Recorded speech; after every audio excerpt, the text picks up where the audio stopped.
E shikues të dashur, tashmë është koha për mysafirin që të vijë dhe të ulet këtu në sofrën e Prizrenit. Sot e kemi një mysafir shumë të veçantë. Ai udhëheq komunikimin me publikun në komunën e Prizrenit dhe është një zë i rëndësishëm në lidhjen mes qytetarëve dhe institucioneve. Me një sonte do të ndaj shumë detaj të projekteve, planeve për Prizrenin, zotri Ymer Berisha. E mi presim këtu në studio, zotrin Ymer. Mirë se veni, është kënaqësi shumë e madhe t'ju kemi këtu. Faleminderit shumë që keni ardhur, që keni pranuar ftesën. Dhe me djumit tuaj. Faleminderit shumë. Sot do flasim për shumë gjëra. Ndoshta do e fillojmë me rrugtimin tuaj profesional, deri tek pozita që mbani sot. Po, normalisht secili qytetar i cili dëshiron që të jetë në shërbim të audiencave të ndryshme ose të përgjegjësive institucionale, do duheshte që paraprakisht feedbackun, backgroundin e tij profesional ta ketë në lartësitë përgjegjësive që ushtron. Dhe ne normalisht kemi kryer gradat fakultative dhe pastaj mastere në komunikim me publikun. Ideja është që e folura ka zanafillën qysh kur na ndan nga këto dy grupe tjera gjallësa të bimtë dhe shtansë në zanafillën e tonë si njerëz, si qenie humane. Dhe na ka shërby për të kuptuar, për të marrë vesh njëri me tjetrin, mirë po tash, nëse referohemi kërkesave të vitit 2026, e folur është edhe përgjegjësi, e folur është edhe një prej politikave publike më të vështira. Për arsye se, sikurse mediumi juaj, edhe emisioni juaj këtu që pretendon të kapë audiencë sa më të gjerë, për të qenë shumë serioz, ju duhet të ofroni cilësi, qoftë të produkteve, cilësi edhe të emisioneve.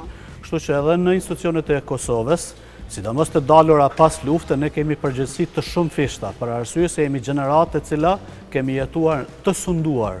Dhe tash vijmë më marrim territorin tonë dhe njerëzit që banojnë në territorin e Kosovës dhe dëshirojmë të formojmë institucione, kështu që përgjegjësia rritet shumë më e madhe, që të jemi të përgjegjshëm kur flasim për projekte, për politika publike, për integrime evropiane e forma të këtilla. Kështu që unë personalisht shquem pak si kritik i mendimit, me të vetmin qëllim që shoqëria të cilës i takojmë edhe shoqëria ka bazë themelore familjen, fëmijët e mi, jo ta jetojnë vështirësitë me të cilat ka jetu prindi i tyre, por tash ata të shkollohen, të kulturohen, të emancipohen dhe të jenë të gatshëm për tregun e punës. Por jo tash treg punët jetë puna fizike ose vetëm puna dytësore, tretësore kështu me radhë, por të konkurojmë edhe me vendet e rajonit, pse jo edhe me vendet e botës, edhe në tregun e dijes, në tregun e ushtrimit të përgjegjësive.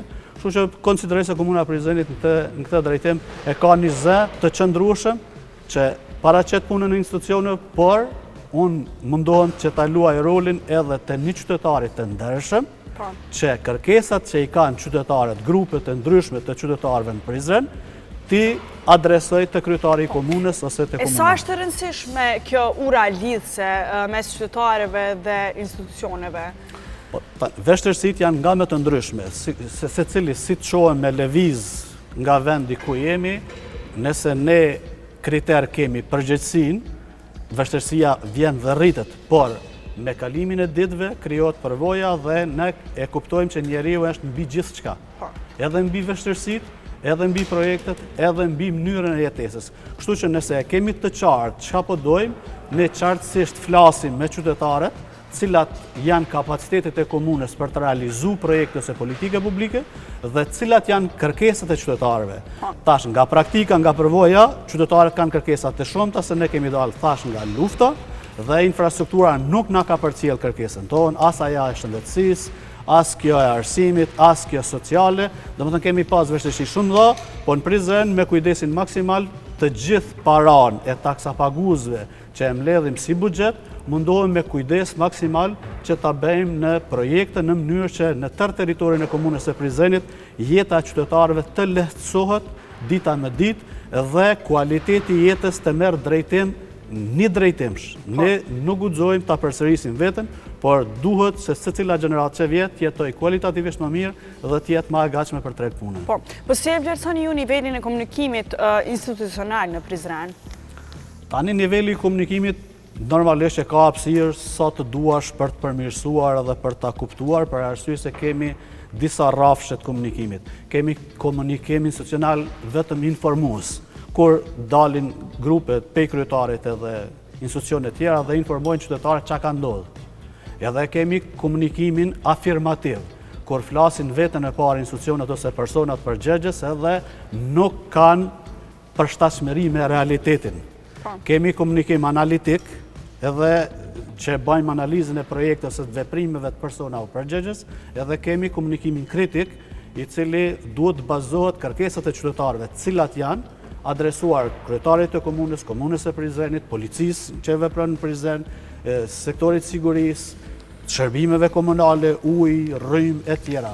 Krejt ky komunikim është për të ngritë cilësia jetës në qytetin e Prizrenit dhe nëse ne arrijmë që të komunikojmë profesionalisht me etikë akademike, absolutisht nuk kemi nevojë ne si komunë, si politik bërës, me thonë diçka që nuk mund ta mbështesim me projekt, me realizim projektesh. Kështu që Komuna e Prizrenit dhe unë në përgjithësi po mundohem me prunë një model të këtillë të komunikimit, edhe komunikimi i drejtë dhe profesional është edhe kur i thuhet qytetarit. Në këtë vit kam premtuar të do të realizohet ky projekt, këto janë arsyet, projekti nuk realizohet. Qytetari e merr këtë feedback se sa ti eskivohet ose të mundohet me tjetërsu të vërtetën. Shumë e lehtë dhe më e thjeshtë edhe për qytetarët. Absolutisht. Po, a mendoni se qytetarët sot janë shumë kërkues ndaj institucioneve? Personalisht vetë dhe familja ime do doja dhe shumë me qenë kërkues. Institucionet sikur kanë ra nga lartësia e përgjegjësisë. Njësia komunale duhet shërbimet e qytetarëve me i prunë me ekspertizë edhe me konkurrencë profesionale. Digitalizimi i shërbimit, ruajtja e kohës qytetarëve, mos shpenzimi i paras publike të panevojshme. Krejt këto shërbime mund të ofrohen kualitativisht më shumë. Jemi në dieni, por tani kemi edhe një problem tjetër, një kapacitetet pak njerëzore.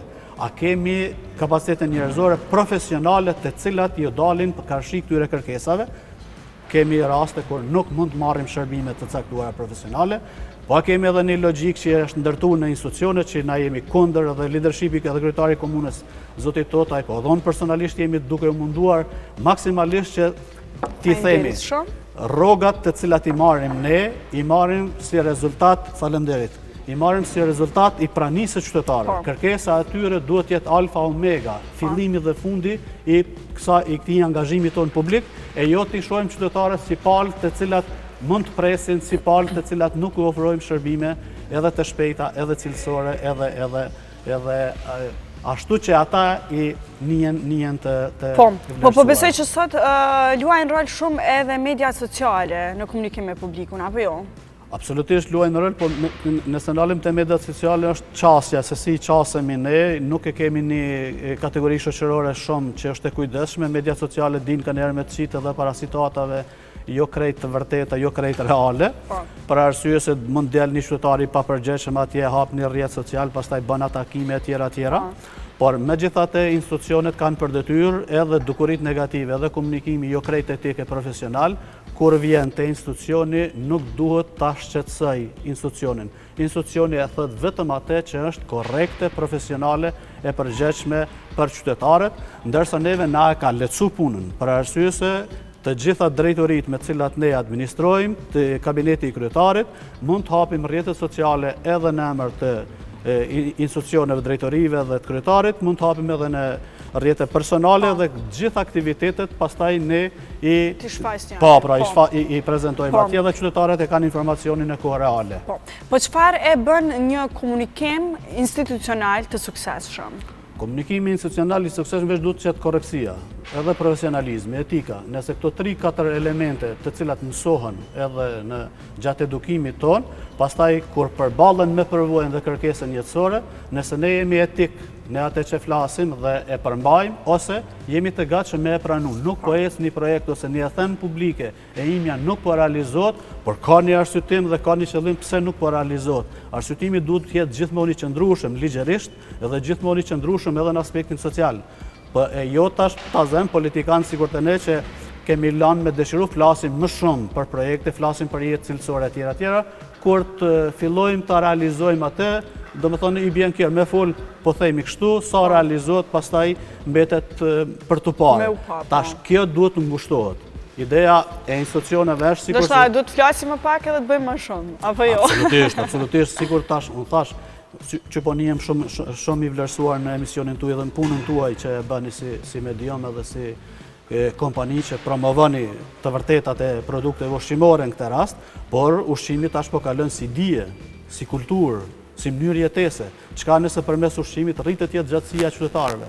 Edhe pse mos ta bëjmë, pse mos ta fillojë emisioni juaj, ta çojmë një mesazh të tillë. Edhe ne të ushqemi kualitativisht dhe kur jemi të ushqyer mirë, qenia njerëzore është më e gatshme për punë më kualitative, e mbledh energji shumë më të përshtatshme për angazhime publike dhe në këtë mënyrë në Prizren ne po mendojmë vetëm kjo ka më na shpëtuar kur jemi të vërtet në vendimarrje, të vërtet në atë që flasim dhe parafërsisht të vërtet ka njerëz se ne ndikohemi krejt vendimet i kemi të bazuara me ato hapësirat ligjore.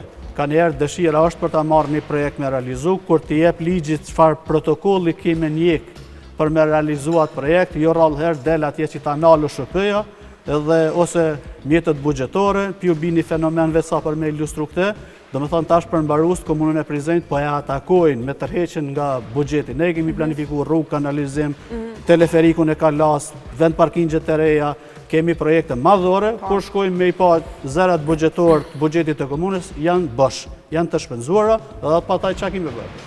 Pastaj veç duhet me këtë autoritetin moral etik me dalë para qytetarëve për arsye se po na ndodh një fenomen të cilin fare nuk e kemi planifikuar që mund vije. Edhe këtu përmes emisionit juaj, qeveria e Kosovës në të duhet me ndaj këtë që t'i shpëtoj komunat, që ta sheh komunat parat që i kanë targetu ose i kanë zëru për projekten komunale, momentalisht përmbaruesi i merr si e drejt ligjore e tyre dhe komuna mbetet pa realizu projekte të tilla, por po shpresojmë që gjatë këtij viti ndoshta do gjajmë zgjidhje edhe kësaj. Po besoj që përmirësohet. Pa mendoni që komunikimi publik në Kosovë ka përparuar viteve të fundit? Absolutisht, komunikimi tash, edhe komunikimi me ju sot është më cilësor se sa nëse i referohemi në një interviste ose një debati televiziv të caktuar, megjithse ka këto tendencat e komunikimit të zamt të rajoneve, të komunikimit kur disa analist, disa gazetar, disa dhe që shkruajnë, dëshirojnë të doken pak ma në komunikim, kur nuk e ruajnë etikën profesionale të asaj, po dalin me shprehje nga gjuhë të huaja, nuk është pastruar sa duhet gjuha shqipe, edhe pse kemi në fundin e fjalëve sa të duash për të kuptuar madje edhe për ta ngritur në nivele konkurruese rajonale. Mirë po, kjo është trendi përgjithshëm dhe ne duhet të përshtatemi. Aftësia e njeriut për të përshtat, domethënë është e detyrueshme dhe thjesht të bëjmë më të mirën për veten tonë, familjen tonë, shoqënisë cilës i takojmë, por s'ka asnjë dilemë që komunikimin së cilën ditë që kalojmë është më cilësor, më kualitativ dhe më i përgjithshëm. Zotëri Ymer, po besoj që me këtë punë që e bëni keni edhe presion, stres e gjitha. Po a mundesh më na tregu pak se si e menaxhoni këtë presionin që mundeni me pas me këtë rol që e keni? Tani presionin në ta drejtë personalisht të po flasë, është kë, që a thëni ju, që se cilë që i angazhohen, është aja logika këtu në Kosovë, kur të merë një punë edhe nuk punoj edhe vjeni krenohet shokut shoqës i thëtë që unë e kom një punë, për nuk punoj pak. Absolutisht kjo logik duhet ndrohet. Presionin punë, absolutisht mund të kthehet në knaqësi, çfarë jemi duke e bërë tash. Por gjithashtu edhe në rezultate. Absolutisht, pa rezultate na jemi duke folur, domethënë absolutisht inkompetent. Por ka presione, ka kërkesa, por individi, nëse është ekspert i fushës, nëse e njeh punën, sikur ju në punën tuaj, keni presion se keni përballë mua dhe nuk e dini çfarë, keni përballë edhe audienca tjera, mirë po, ti kur i qasësh profesionalisht punës si e bë, ku është presion? Iku, s'ka presion. Edhe ne duhet shoqënia jonë ta kalojmë këtë fazë. Të gjithë kemi ardhur në jetë për të punuar, për të angazhuar konform zgjedhjeve që bëjmë në jetë dhe hajde ta kthejmë në rezultate, në arritje dhe në këtë mënyrë e largojmë këtë që jemi lodhur, e largojmë termin që jo po na bën pengesë kjo, a ka presion? Ka. A ka ngushtime? Ka, për arsye se jo të gjithë të punësuarit në komunën e Prizrenit, për shembull, janë në lartësinë e kësaj përgjegjësie. Kemi edhe atje disa punëtorë të cilët nuk e arsyetojnë ndoshta as angazhimin publik që e ka në institucion, por megjithatë institucioni e ka vizionin e qartë ku duhet shkojë dhe në këtë mënyrë bëjmë më të mirë. Po, a ka projekte konkrete për përmirësimin e komunikimit me qytetarët? Te komunikimi, po, ka projekte konkrete, se na bëjmë edhe fushata sensibilizuese për politikat caktuara, se shifni, të komunikimi çdo kryetar komune ka dëshirë ndoshta edhe një fotografi nëse del mirë me ekspozu audienca më të madhe me ka. Nëse e ndërton një shkollë, një qerdhe, një ambulancë, diçka, qëllimi i kryetarit, qëllimi politik i kryetarit është të bëhet publike. Pra, me bë publike, me adresu sa më shumë që është e mundër audiencën në mënyrë që ajo t'i kthehet pastaj në votë ose në besim politik. Por unë personalisht u dhishëm prap mbi këtë logjikën. Ne duhet ta prezantojmë të vërtetën e projekteve, të vërtetën e qëllimeve që ka kryetari komunës, komuna në përgjithësi. Dhe ne dhe absolutisht tu themi qytetarëve që jeni të barabartë me ne, ta bëni analizën e projekteve që ne realizojmë, madje edhe cilësinë e komunikimit. Mirë po, si komunikim ne jemi duke hapë edhe këto mundësi tjera që i përmende pak më parë rrjetet sociale, sa më shumë që është e mundur, do të thonë e preferojmë që të komunikohet me qytetarët me të gjitha mundësit që jep sot zhvillimi i teknologjisë, edhe ideja është ka digitalizimi, të shkojmë për arsye që shërbimet digjitale mund të merren nga shtëpia si informacione pa pas nevojë me pas kontakte fizike, dhe në këtë mënyrë qytetari është i përgjegjshëm, po edhe kryetari i komunës është më komod për arsye se një politikë publike e ka përcjell të qytetarët. Pastaj në Prizren kemi edhe disa media lokale, radio lokale, të cilat na ndihmojnë shumë, dhe ne gjithë vendimarrjen e komunës së Prizrenit e kemi transparente, madje edhe të drejtë për drejtë se i transmetojmë përmes mjeteve lokale edhe të seancat. Si është bashkëpunimi mes mediave lokale dhe atyre kombëtare? Bashkëpunimi tani, shifni, ne si shoqëni shuhemi që nuk jemi shumë bashkëpunues. Në ashtë e merë edhe si komuna me qeverinë e Kosovës, komunikimin e kemi që lënë me dëshiru, mas flasë pastaj bajnë pengesat e tjera, kjo është nivel yni shoqëror, është e njëjta situatë që përcillet atje, për arsye se targetin kryesor e kemi paranë, ku muj me kap një projekt, një diçka e kështu me radhë, domethënë kemi ikë nga baza kryesore. Nëse qëllimi i komunës është përmirësimi i cilësisë jetës qytetarëve përmes projekteve, duhet me kujdes maksimal, me kujdes ligjor, paratë e taksa paguesve t'i kthejnë projekte. Edhe qeveria e Kosovës në këtë rast është organi më i lartë që duhet ta ndihmojë komunën, jo ta pengoj. Jo tash me dal një përmbarues atje që është një subjekt i jashtë komunës, subjekti i tretë, me pas të drejtë ligjore tash të tërheq para nga komuna, bëhet fjalë mbi 36 milion euro për 4 vite na janë larguar. Ne ato i kemi pas me realizu projekte, sot nuk i ke këto. Kush mund ta bëj këtë përmirësim? Mundet qeveria me një vendimarrje të caktuar ligjore dhe t'i jep zgjidhje kësaj problemi. Njëjtë ki edhe të mediat. Mediat atje kanë një konkurencë jo shumë lojale, nëse ne si komunë ta zëmë i ofrojmë një kontratë një njerëz prej media tjetër thotë që ndoshta e ka marrë me të drejtë pa të drejtë, por megjithatë unë po them edhe e këshilloj kryetarin gjithmonë që ne shkojmë ofrojmë kushte të barabarta për të gjithë, jemi institucionalist, për të gjithë e duam Kosovën, e duam Prizrenin, qytetarët e saj, madje e hapësirën publike se ne kemi atje disa krenari. E kemi lidhën shqiptarët Prizrenit, e cila madhështon, domethënë praninë tonë, edhe ka porosi të qarta se si duhet sillemi na, si historinë e së qasin. Kalane e Prizrenit, urën e Gurit, domethënë xhamin e Sinan Pashës, kemi kishën katolike, ortodokse, thjesht atje jemi një botë në miniaturë. Dhe tash të gjithë kemi vlera, dhe llogarit sikur të gjitha këto kapacitete të sillen konform vlerave, Prizreni është tamam kryeqyteti kulturor edhe ju edhe i Prishtinës. Po, normalisht.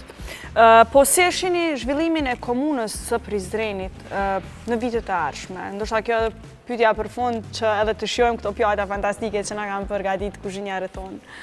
Po shoh zotën më mirë është akoma janë nisme pa hangër peshku. Më përgjigj. Se më kallzu, po si do të jetë okay. Okej. Ne kemi marrë mandat që të qeverisim edhe këtë 4 vjeçar me kryetarin zoti Shaqir Totaj dhe jemi tu i pa vetëm e kemi pak pengesë të lëvizjet buxhetore, sasia e parave që mlidhet edhe me ato ti hartojmë projekte, por unë po jap megjithatë disa prej projekteve më të mëdha. Jemi shumë të angazhuar që ta realizojmë teleferikun në drejtim të kalas së Prizrenit, ku qytetarët me gjitha mosha mund të shijojnë interlandin ose pjesë të bjeshtre. Dhe e lehtëson shumë edhe të shijojnë të gjitha atë pamje ka zbukur që e ka nga aty. Pastaj kemi pak të lashëm me komunikacionin, që po duhet pak autoritet profesional në këtë rast që të na japin zgjidhje, qysh zgjidhet vëlla me pas kolona në Prizren, sidomos gjatë muajit korrik dhe gusht, kur Mergata është pak më e mundemi me madhe. bukta edhe në Prishtinë? Tash edhe këte. Po nëse bëjmë zgjidhje profesionale atje, komunikimin me kryetarin e komunës Prishtinës se kemi mirë dhe besoj që mund Me të modele. realizu diçka. Pastaj kemi disa projekte për disa vend parkingin, 2000 vend parkinge në hyrje të qytetit që ti ulim poshtë. E kemi edhe një projekt madhor në hyrje është nga Theranda, nga Suareka, është në pjesë përballë qendrës sportive, po dojmë dalë me ndërtesën e re të komunës së Prizrenit, se ne kemi disa 7-8 ndërtesa ku ofrojmë shërbime administrative dhe qytetarët e kanë vështirë ta zanë. Arsimi është në një ndërtesë tjetër, shëndetësia në një tjetër, financat e kështu me radhë, tash dëshirojmë që ti grupojmë atje të gjitha shërbimet komunale dhe qytetarët do ta kenë shumë më lehtë edhe me i marrë shërbimet edhe të kenë vend parkingje edhe të jetë një infrastrukturë përcjellëse shumë e mirë, kështu që në këto trende është duke shkuar Prizreni, zhvillimi s'ka asnjë dilemë që është duke ndodhur për arsye se ne veç kemi bërë veprimet e para, po të vini edhe sot në Shadërvan, krenarin e gjithë qytetarëve tonë edhe të Kosovës, po edhe të botës, e kemi krejt infrastrukturën e rrymës energjisë elektrike, e kemi fut nën tokë, dhe tash kemi fillu pik nga Shadërvani me rrit këto kapacitete, që krejt infrastruktura nën tokësore tjetë funksionale dhe në shërbim të saj. Kemi pak probleme me ujrat e zeza, kemi realizu një impjant për 26 milion euro viteve më përpara dhe derdhja bëhet në një fshatin Vlashnje, po e rrok gjysmën e qytetit e Prizrenit.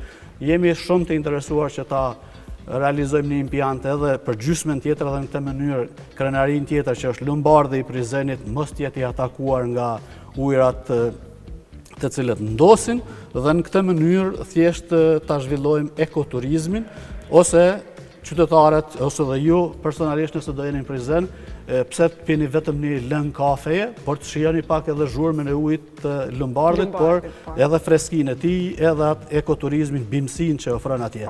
Kështu që mundësitë janë shumë të mëdha, ne vetëm duhet ta ruajmë dëshirën edhe kujdesin ligjor që të marrim vendime të cilat do t'i nderojnë qytetarët e komunës sonë.